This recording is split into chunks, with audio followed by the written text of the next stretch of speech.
Vardaan 1. The Ultimate Boon. Written by Mr. Deepak Sadia.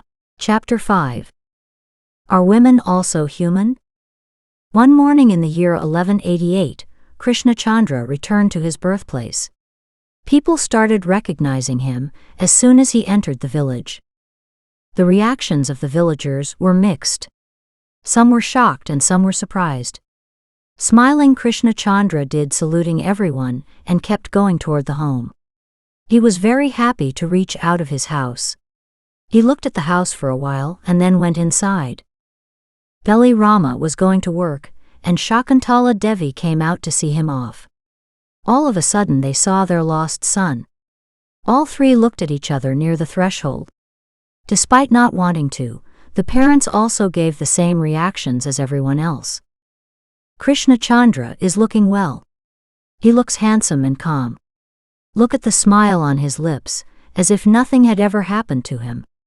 But how is this possible? The old eyes said to each other because according to the prophecy of the monk, Krishna Chandra would either die or take renunciation.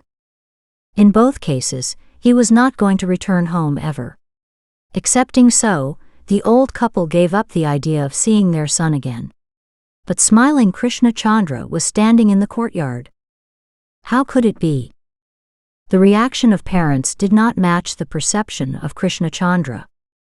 Krishna Chandra was ready to cry with joy, but his parents were not looking happy.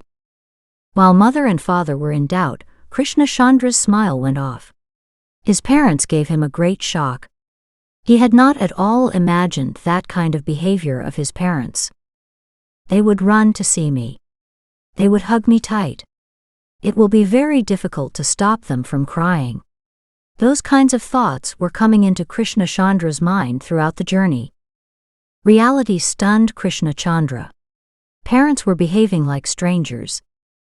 The stunned family was standing near the threshold of the house, and many villagers were looking at them from the outside of the Beli Rama's house. After some time, Krishna Chandra realized that his parents were thinking of him to be a ghost. The moment he realized it, he laughed out loud.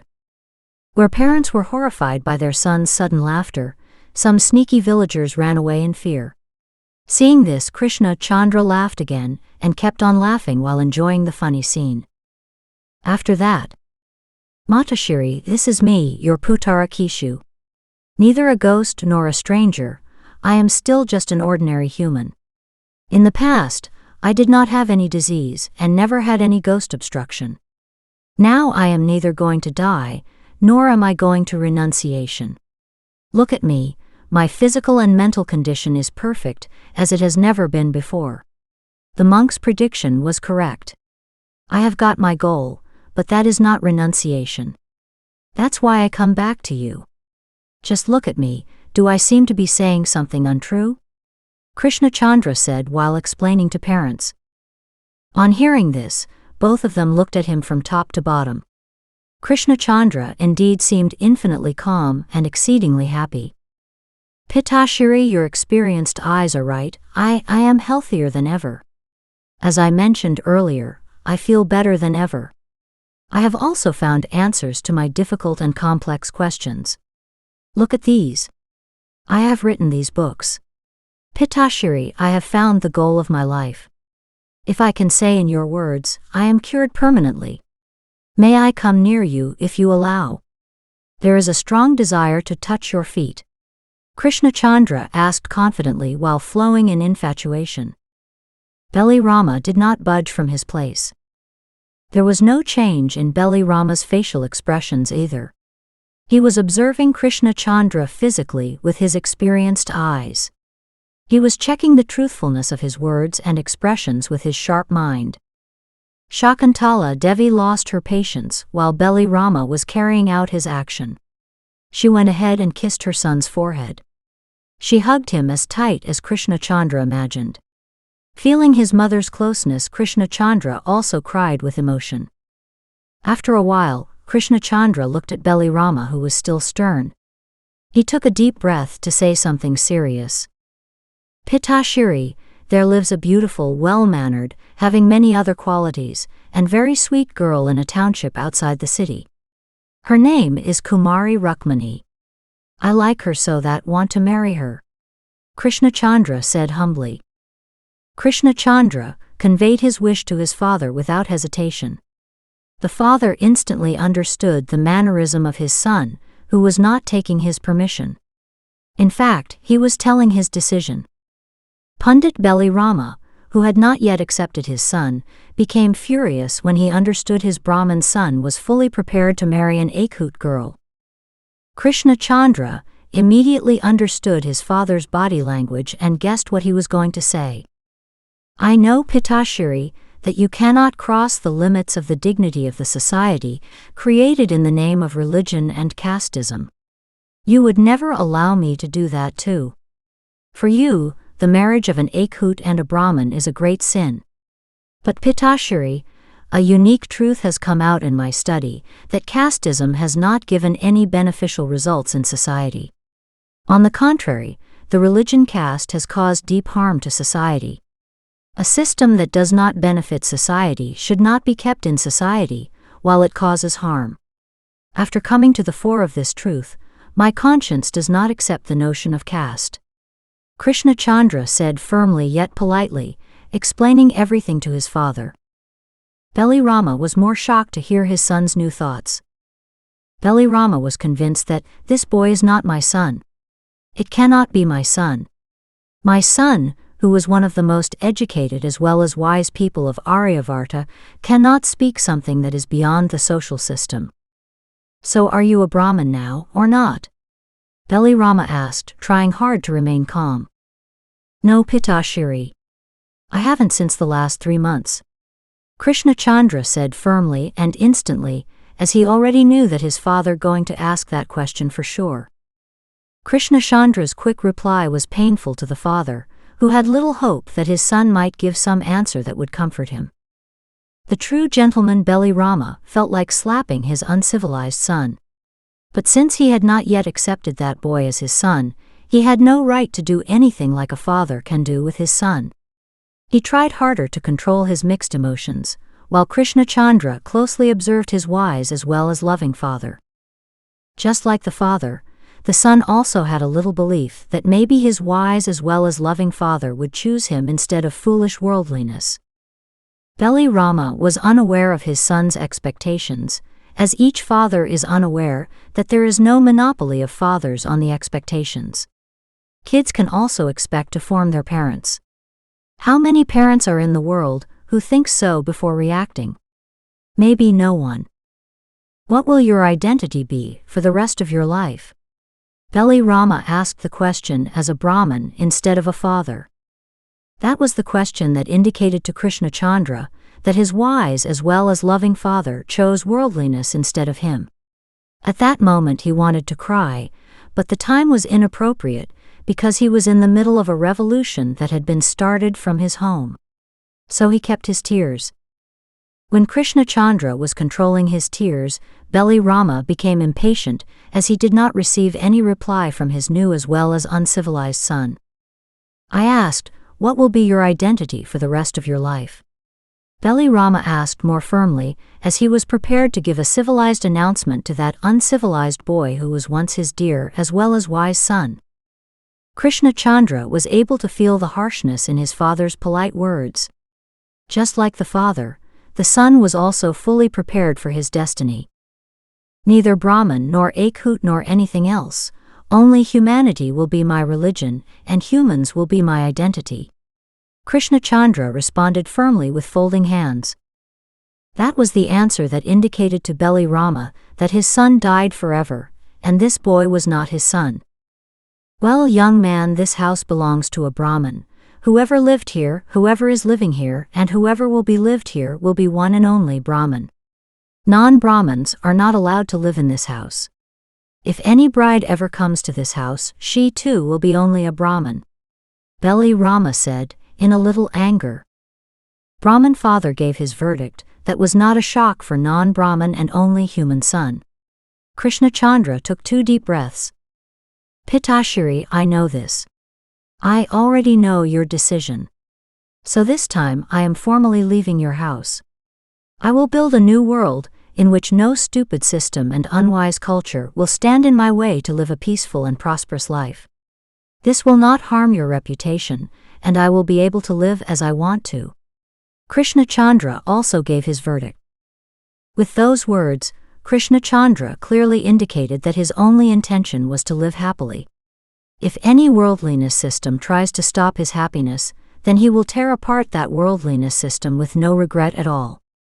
Good idea. The path is right behind you, Balirama said. Krishna Chandra smiled at his father's harsh words and immediately turned to leave. Putara, did you come back to say only this? Shakuntala Devi asked impatiently.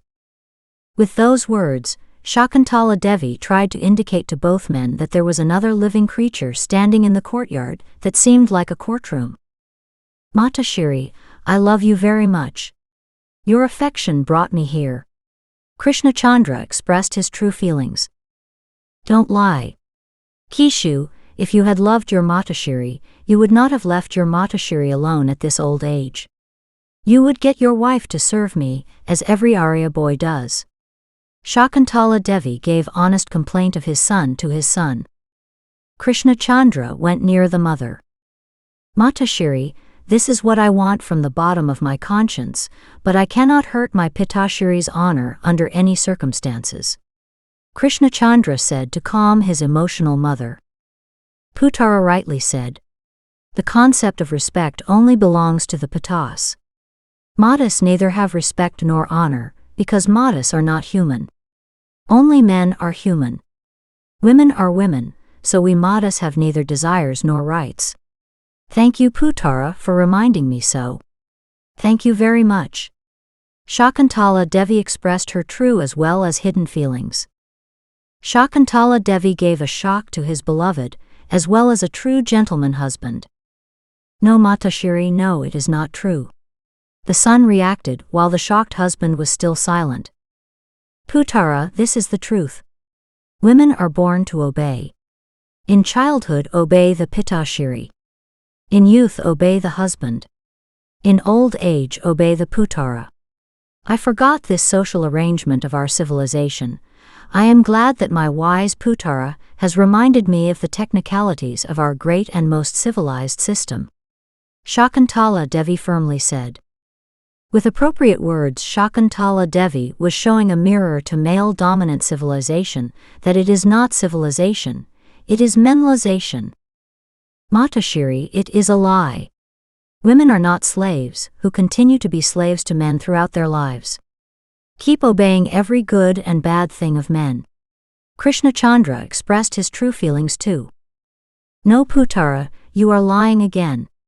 Your behavior does not match your words at all. You came, asked Pitashiri, took a decision and were ready to go back from the threshold of the house. What was the role of the Mata in this whole scene? Mata is just like a lifeless stone in which there is no emotion, no compassion, no love, no authority, no self-respect. The regard is a distant thing.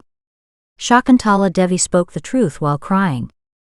Shakuntala Devi had tears of inferiority in her eyes. Krishna Chandra's mind started to cry in shame. That was the first indication that he was a true gentleman. A gentleman never let anybody down. For a gentleman, everybody is equal. Krishna Chandra did not dare to even look at her, as every word that came out of Shakuntala Devi's mouth was correct. It was a fact. It was an antisocial and inhuman harsh truth. To date, Krishna Chandra had never asked anything from mother. Taking a new lesson, Krishna Chandra drank in tears from his embarrassment. He got the courage and, Matashiri, I love a girl very much. She is very kind and sweet. I always see your image in her. That's why I want to make her my life partner. Matashiri, the problem is that she is from an Akhut community. I do not believe in the concept of untouchability. Please allow me to marry her. Krishna Chandra said as a true gentleman and a truly civilized man. Krishna Chandra did request his mother while giving her full respect. Shakuntala Devi was also surprised by his behavior. She never expected that. At first she thought that her child was doing a formality, but when she saw tears in Chandra's eyes, she was convinced that her son was instantly correcting his mistake. On the other hand, Chandra shocked his father again. He also did not expect it. Putara, first of all, you must know that a woman has no caste. Each woman is a river of love and compassion. Wherever she goes, she gives love and brings happiness. Secondly, after marriage, if you bring my daughter-in-law into this house, only then you will get my permission for the marriage. Shakuntala Devi said seriously. The smile returned to weeping Chandra's face. Touching the feet of the mother, he said thanks. Take a bath, Putara, I'll arrange the food. Shakuntala Devi said, in a relief. That emotional mother changed the fate of his son with true words. What she did do. She only and only expressed his true feelings. Shakuntala Devi did this work, unlike most Aryan women, because most Aryan women do not speak their minds in front of the men of their house. They never realize that the men of their houses can also be gentlemen. The need is just to bring their point of view to their knowledge. Chandra went inside with his head bowed. He did not even try to look at his father. He knew that if he tried to ask permission from his father, then it would be disrespectful to his loving mother. He bowed his head as mother and father will sort this matter themselves. Belly Rama stood stunned. He was looking at Shakuntala Devi hesitatingly. He was ashamed because he too had realized his mistake. In his entire life, he had never asked anything from the woman whom he had brought to his home as a queen.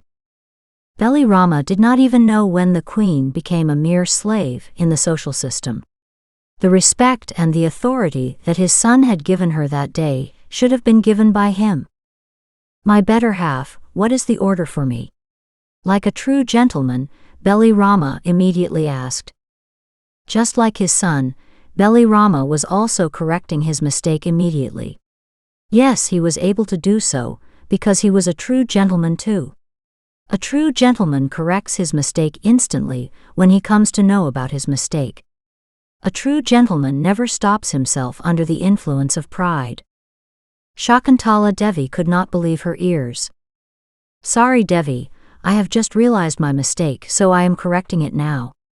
From today both of us will make the decisions of this house together. I promise this firmly.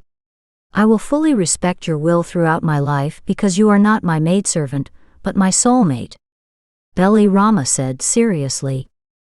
Shakuntala Devi's eyes went wet after receiving so much respect from the man who never paid attention to her earlier. No, my goddess, no. Sad days had passed. Now happiness has come home. Tell me, when did you go to meet your daughter-in-law's parents? Belly Rama emotionally said. When Shakuntala Devi went to touch his feet, just then Belly Rama stopped her. He was trying to do something. Just then he realized that they were standing in their courtyard, where neighbors were looking at them. With the gesture of folded hands, Belly Rama requested people to leave them alone. Everybody was stunned by the behavior of the family, yet they all were impressed. Men's eyes were wet, while women were sobbing, as they also wanted respect from the men of their houses. With mixed emotions, everyone left. Belly Rama hugged her wife when he saw everyone gone. Your place is no longer there, this is your place, my love. Proudly said Belly Rama. Shakuntala Devi was pleased to hug her husband after a long time. Although both were very happy, the problems of the future and their solutions started running into Belly Rama's mind. He knew very well the structure of social rules and order of Brahmin society. Before anyone else creates trouble in the abnormal marriage of his son, Belly Rama himself called the contractors of the society for consultation.